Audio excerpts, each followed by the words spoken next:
Hello students, कैसे हैं आप। एक बार फिर स्वागत है आपका सीरम इंस्टीट्यूट ऑफ साइंस में। आज हम करेंगे डाल्टन्स एटॉमिक थ्योरी, उसके लिमिटेशंस और उसकी मॉडिफाइड फॉर्म की बात करेंगे। तो शुरू करते हैं Dalton's atomic theory.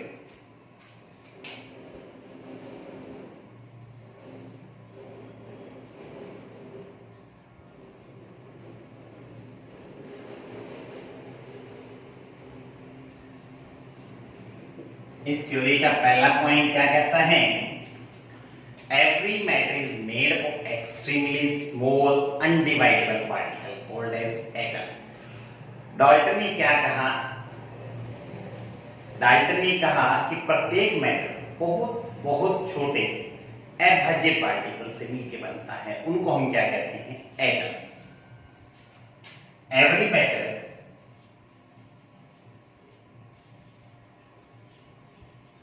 is made up of extremely small undividable particle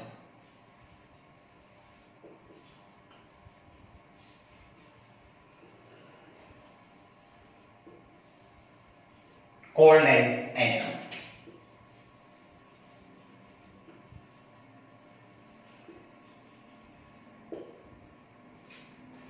दूसरा पॉइंट क्या कहा? एक एलिमेंट में जितने भी एटम्स होते हैं वो सारे के सारे आइडेंटिकल हैं। Identical means they have equal mass, same size etcetera. Atoms of an element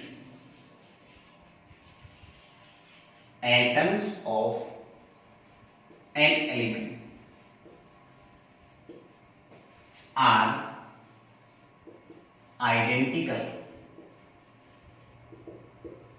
in all respects। अगर एक एलिमेंट के एटम एक जैसे हैं तो नेचुरली है, अलग अलग एलिमेंट के एटम्स कैसे होंगे? अलग अलग होंगे। तीसरा point, atoms of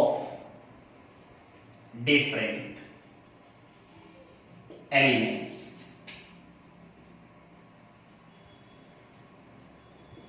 are different in all respects.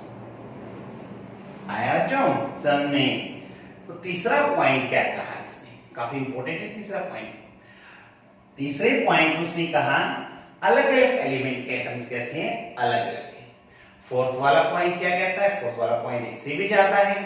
उसने कहा कि सेम एलिमेंट या डिफरेंट एलिमेंट के एटम्स आपस में कंबाइन कर सकते हैं। क्या कर सकते हैं? कंबाइन। और नया जो फॉर्मूला बना उस फॉर्मूले का नाम रखा उसने कंपाउंड एटम। क्या कहा? एटम्स ऑफ सेम और डिफरेंट एलिमेंट्स में combine to form compound atom।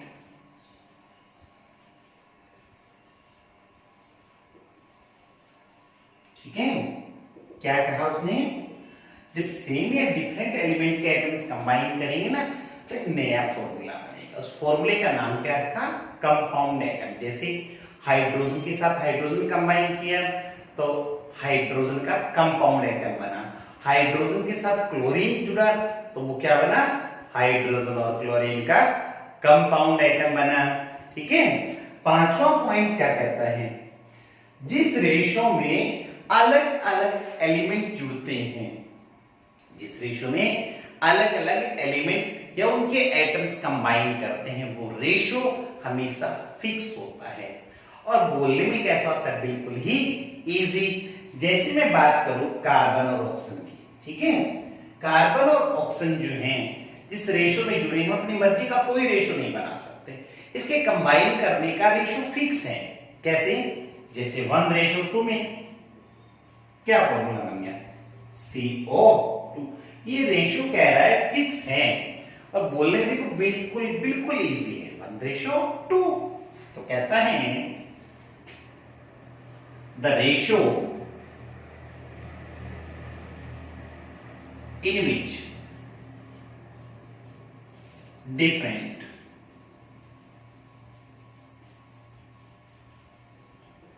atoms combine is always fixed and simple। ठीक है, बात करते हैं 6th पॉइंट। 6th पॉइंट क्या कहता है? कहता है दो एलिमेंट, क्या कहा, दो एलिमेंट एक से ज्यादा रेशो में भी कंबाइन कर सकते हैं। जैसे मैंने भी एग्जांपल लिया कार्बन और ऑक्सीजन का, 1:1 में भी जुड़ सकता है, 1:2 में भी जुड़ सकता है। जब 1:2 में जुड़ेगा तो क्या बनेगा, CO2। 1:1 में जुड़ेगा तो CO बनेगा। पानी में हाइड्रोजन ऑक्सीजन होती है ना, ये भी अलग अलग रेशियो में जुड़ते हैं। 2:1 में ले तो H2O बनता है, हाइड्रोजन ऑक्सीजन का रेशियो 2:2 ले तो क्या बनता है, H2O2। नाइट्रोजन और ऑक्सीजन आपस में मिलकर 5 रेशियो में कंबाइन करते हैं। जैसे 2:1 मतलब N2O बन गया, 1:1 मतलब NO बन गया, 2:3 मतलब N2O3 बन गया है, 2:4 मतलब N2O4 बन गया है, 2:5 मतलब N2O5 बन गया है। यानी दो एटम जो हैं एक से ज्यादा रेशो में भी क्या कर सकते हैं बच्चों, कंबाइन कर सकते हैं। तो छठा पॉइंट समझ में आया, लिखें छठा पॉइंट। छठा पॉइंट क्या कहता है,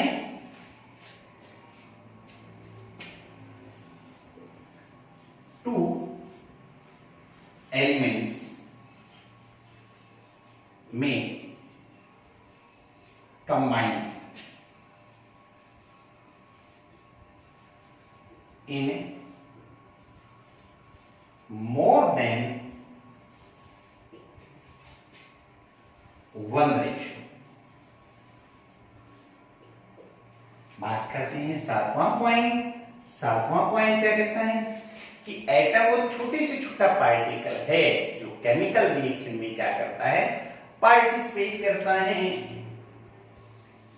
An atom is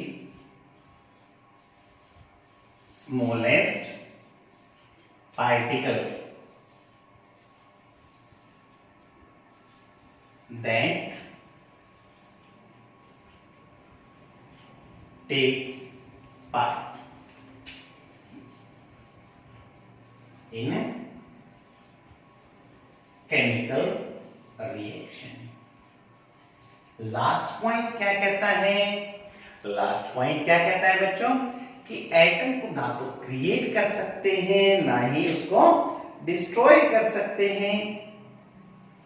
atom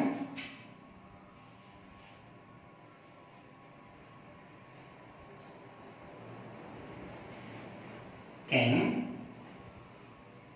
neither be created nor be destroyed। आया समझने, ठीक है बच्चों ध्यान दो। अब हम बात करते हैं किसकी, 8th पॉइंट। 8th पॉइंट एक बार दोबारा रीड कीजिए आप। 8th पॉइंट क्या कहता है, atom can neither be created nor be destroyed. Atom किसका पार्ट है, मैटर का। तो हम कह सकते हैं matter can neither be created nor be destroyed. Definition कुछ सुनी सुनी नजर नहीं आ रही आपको? आ रही है ना। ये कौन सी डेफिनेशन है, law of conservation of mass वाली डेफिनेशन है। इस पॉइंट पे चले 4th पॉइंट पे, atoms of same and different elements combine. करते हैं वो रेशियो हमेशा कैसा होता है, कैसा होता है, वो फिक्स होता है ना। जिस रेशियो में जुड़ते हैं वो रेशियो कैसा है, फिक्स होता है। पता है कौन सा ला है, एक बार फिर देखें, फिर पॉइंट को देखो बच्चों ध्यान से। कहता है जिस रेशियो में अलग अलग एटम्स कंबाइन करते हैं वो हमेशा कैसा होता है बच्चों, फिक्स होता है। ये कौन सा लॉ है, दिमाग पे थोड़ा जोर डालो, इसको कहते हैं लॉ ऑफ कांस्टेंट कंपोजिशन कहते हैं। ठीक है, अब देखो पॉइंट नंबर 6 की बात करें। पॉइंट नंबर 6 क्या कहता है, पॉइंट नंबर 6 कहता है दो एलिमेंट एक से ज्यादा रेशियो में भी जुड़ सकते हैं। ठीक है, थोड़ा दिमाग के ऊपर थोड़ा प्रेशर लगाइए, थोड़ा दिमाग के ऊपर जोर डालिए, पता कीजिए कि डेफिनेशन कुछ सुनी सुनी सी नजर आ रही है। कहां पढ़ी है हमने ये बच्चों, ये है लॉ ऑफ मल्टीपल प्रोपोर्शन। ये डाल्टन की थ्योरी जो है लॉ ऑफ केमिकल कॉम्बिनेशन के कितने नियम को, रूल्स को एक्सप्लेन करती है, प्रिंसिपल को एक्सप्लेन करती है, 3 लॉज को एक्सप्लेन करती है। 8th पॉइंट कौन सा है, law of conservation of mass का। 5th पॉइंट किसको एक्सप्लेन करता है, लॉ ऑफ कांस्टेंट कंपोजिशन का। 6th पॉइंट किसको एक्सप्लेन करता है, लॉ ऑफ मल्टीपल प्रोपोर्शन का। लेकिन इसमें एक लॉ की स्टेटमेंट नहीं आई है, कौन से की, गे-लुसेक्स लॉ ऑफ गैसियस वॉल्यूम की। यानी ये हम किस में काउंट करेंगे, इसकी लिमिटेशन में। तो पहले लिमिटेशन समझ में आई, क्या लिमिटेशन है कि गैसेस के जो लॉज हैं उसको एक्सप्लेन नहीं करता। गे-लुसेक्स लॉ ऑफ गैसेस वॉल्यूम को एक्सप्लेन नहीं करता है, बाकी लॉज को ही एक्सप्लेन करता है। तो पहले लिमिटेशन समझ में आई। बात करें दूसरी लिमिटेशन की। दूसरी लिमिटेशन की क्या है, उसने कहा सेम और डिफरेंट एलिमेंट्स के एटम्स कंबाइन करते हैं। अब बात करें आपकी, अब लॉकडाउन चल रहा है, लॉकडाउन चल रहा है तो भी आप पढ़ रहे हैं। क्यों पढ़ रहे हैं, क्यों कोचिंग क्लासेस पे लगा रहे हैं इतना टाइम, क्यों, क्योंकि हमें टॉपिक समझ में नहीं आ रहा है। उसके एक्सप्लेनेशन के लिए हमें किसकी हेल्प लेनी पड़ रही है, ऑनलाइन क्लासेस की। ठीक है, या ऑफलाइन क्लासेस की हेल्प लेनी पड़ रही है। तो यहाँ इसने क्या कहा कि एटम्स कंबाइन करते हैं। तो बात करें क्यों करते हैं भाई कंबाइन, इसके पीछे क्या रीजन है। जैसे आपके पढ़ने के पीछे रीजन है, आपको सक्सेस होना है लाइफ के अंदर, लेकिन क्या एटम में कुछ ऐसी सिचुएशन है। यानी दूसरी मेजर लिमिटेशन क्या रही इसकी, दूसरी लिमिटेशन ये रही कि why do atoms combine explain नहीं करता है। आया समझ, हाँ जी। तीसरी लिमिटेशन जैसे आप ऑनलाइन क्लास लगा रहे हैं, ऑफलाइन क्लास लगा रहे हैं, आपको किसी ने तो बताया होगा ना, सीएम इंस्टीट्यूट पे केमिस्ट्री की क्लास, ठीक है, ऑफलाइन चल रही है तो आपने ट्राई करके देखा होगा। ठीक है, ये किसी के थ्रू कंबाइन करते हैं, कोई ना कोई तरीका तो होता है जुड़ने का। जैसे हमारे से जुड़ने का तरीका आपको पता लगा, किसी दोस्त ने आपको बताया, ठीक है, तो उसी तरीके से एटम्स को आपस में कंबाइन करना है तो कोई ना कोई मेथड तो होगा ही होगा। यानी तीसरी लिमिटेशन क्या है, हाउ डू एटम्स कंबाइन। ठीक है, कितनी लिमिटेशंस पढ़ ली, 3। पहले लिमिटेशन क्या एक्सप्लेन नहीं कर पाया, it could not explain Gill-Sachs law of gaseous volume, and the second, why do atoms combine, and the third, how do atoms combine। अब बात कीजिए, देखो मैटर की 3 स्टेट होती है ना, पानी तीनों स्टेट में पाया जाता है, लेकिन क्या ऐसा डिस्कशन किया कि एक ही मैटर का 3 अलग अलग स्टेट में क्यों एग्जिस्टेंस होता है। यानी जो बाइंडिंग फोर्स है, इंटरमोलिकुलर फोर्स जिसको हम बोलते हैं, उसके बारे में कोई एक्सप्लेनेशन नहीं दी। There are 4 major limitations. First one, it could not explain Gill-Sachs law of gaseous volume। Second, why do atoms combine। third, how do atoms combine। and fourth, could not explain intermolecular force of attraction which is responsible for the existence of a matter in 3 different states। आया समझ। अब हम बात करते हैं modified Dalton's atomic theory की। इसको modern atomic theory भी हम कहते हैं। मॉडिफाइड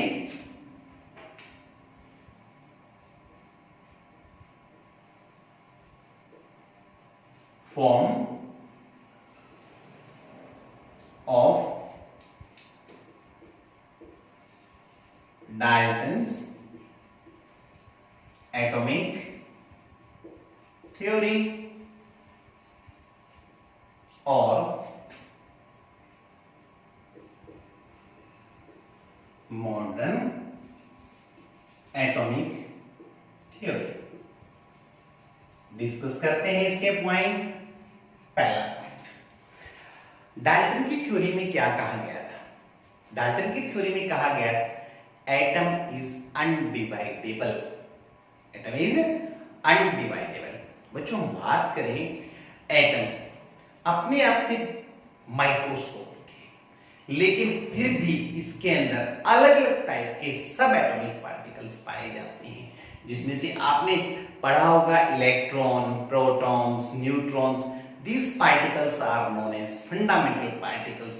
तो क्या आप ये मान सकते हैं कि एटम भविष्य के लिए अनडिवाइडेबल रहेगा? नहीं माना जा सकता। यानी भविष्य में कभी भी हम एटम से भी छोटा पार्टिकल्स एग्जिस्ट करवा पाएंगे। ठीक है, तो भविष्य के लिए एटम क्या नहीं रहा? अनडिवाइडेबल नहीं रहा। तो फर्स्ट पॉइंट क्या कहता है? Atom is no longer considered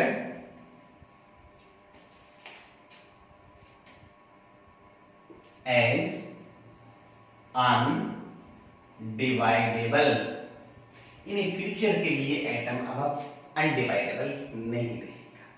second point, Dalton ने क्या कहा था? एक एलिमेंट के एटम्स कैसे होंगे? एक जैसे होंगे। अब ध्यान दीजिए, मैं हाइड्रोजन एलिमेंट लेता हूं।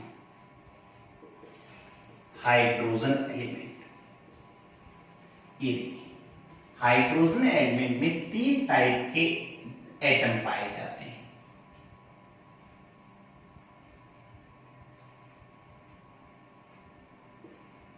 क्या हाइड्रोजन एलिमेंट के एटम एक जैसे हैं? क्लोरीन की बात करें, अगर मैं क्लोरीन एलिमेंट की बात करूं,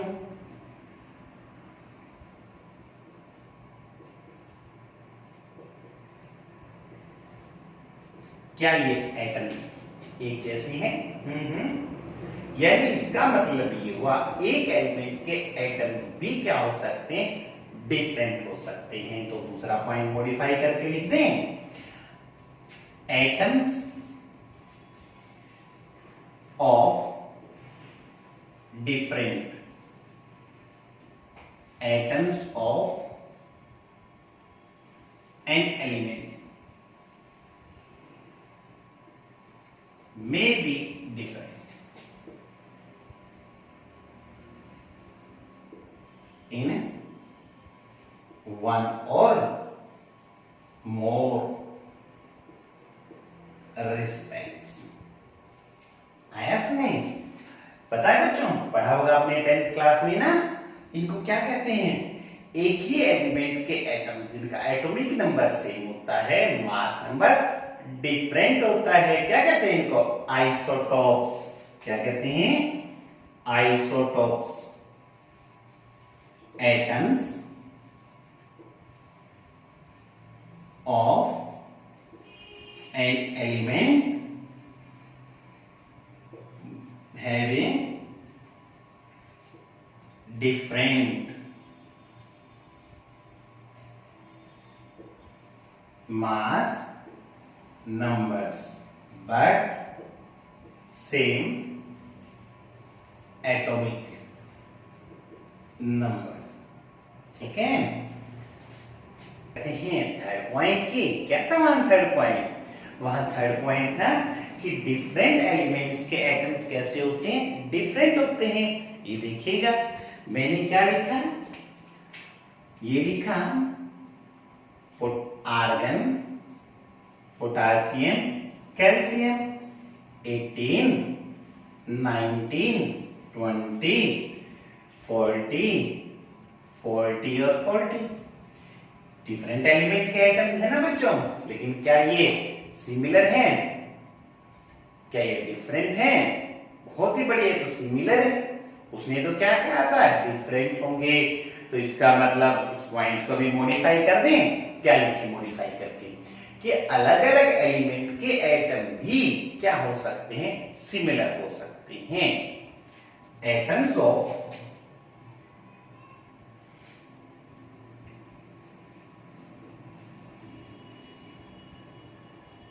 डिफरेंट एलिमेंट्स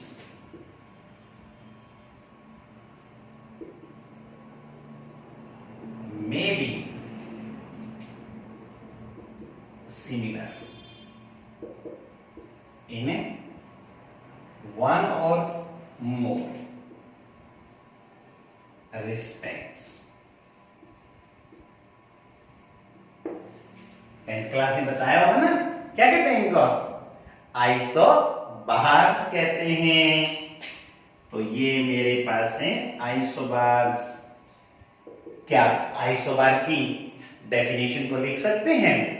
ठीक है, तो चलिए ये आपके लिए छोड़ देते हैं, आप खुद लिखेंगे आइसोबार्स की डेफिनेशन। फोर्थ पॉइंट क्या कहता है, उसने कहा था जिस रेशो में एटम जुड़ते हैं वो रेशो हमेशा फिक्स होता है, डेफिनेटली फिक्स होता है। लेकिन ये रेशो सिंपल हो भी सकता है, नहीं भी हो सकता। जैसे कार्बन डाइऑक्साइड देखा तो रेशो बिल्कुल आसान है, सिंपल है, 1:2 है। अब बात करते हैं, देखो शुगर का फॉर्मूला क्या होता है, C12H22O11। क्या ये रेशो इजी है? बिल्कुल नहीं है। बोल के देखें, एक तो बात बोलिए 1:2, एक बोल के देखिए 12:22:11। ये सिंपल बिल्कुल नहीं है। यानी जिस रेशो में जुड़ेंगे, कंबाइन करेंगे एटम्स, वो फिक्स जरूर है, लेकिन क्या नहीं है, वो सिंपल हो भी सकते हैं और नहीं भी हो सकते हैं। तो फोर्थ पॉइंट मॉडिफाई करके लिखते हैं, ये लिखा ratio in which different atoms combine is always fixed but may or may not be similar। जो फिफ्थ पॉइंट है थ्योरी के अंदर सेम रखा गया है कि वैसे तो कंबाइन कौन करते हैं, एटम्स ही तो कंबाइन करते हैं। तो एटम ही सबसे छोटा पार्टिकल है जो केमिकल रिएक्शन में क्या करता है, पार्टिसिपेट करता है। An atom is a smallest particle that take part in chemical reaction। Last point क्या है थ्योरी का, वहां क्या कहा गया था, लास्ट पॉइंट में वहां कहा गया था डाल्टन की थ्योरी में कि atom is the smallest particle है, ठीक है ना। उसके बाद क्या कहा, it could not be created, उसको आप क्या नहीं कर सकते, create can not be created और डिस्ट्रॉयड। एटम को क्रिएट नहीं कर सकते और एटम को डिस्ट्रॉय नहीं कर सकते। एक साइंटिस्ट चैडविक ने क्या किया, बेरिलियम 4 और 9 इसके ऊपर अल्फा पार्टिकल यानी हीलियम की बम्बार्डमेंट की, तो क्या देखा, दोनों एटम डिस्ट्रॉय, एक नया एटम बन गया कार्बन, और साथ में न्यूट्रॉन प्रोड्यूस हुआ। तो इस कितने किए, चैडविक ने, जिसमें 2 एटम डिस्ट्रॉय करके नया एटम बना दिया गया। इस प्रोसेस को कहते हैं, क्या कहते हैं इसको, ट्रांसम्यूटेशन कहते हैं। तो इसका मतलब ये हुआ, क्या भविष्य में हम एटम को कंप्लीटली डिस्ट्रॉय कर पाएंगे, बिल्कुल कर पाएंगे। और एटम को क्रिएट भी कर पाएंगे। यानी फिलहाल हम ये कह सकते हैं कि एटम भविष्य के लिए अनडिस्ट्रक्टिबल नहीं रहा है। तो लास्ट पॉइंट क्या कहता है थ्योरी का? Atom is no longer considered, atom is no longer considered as undestructible।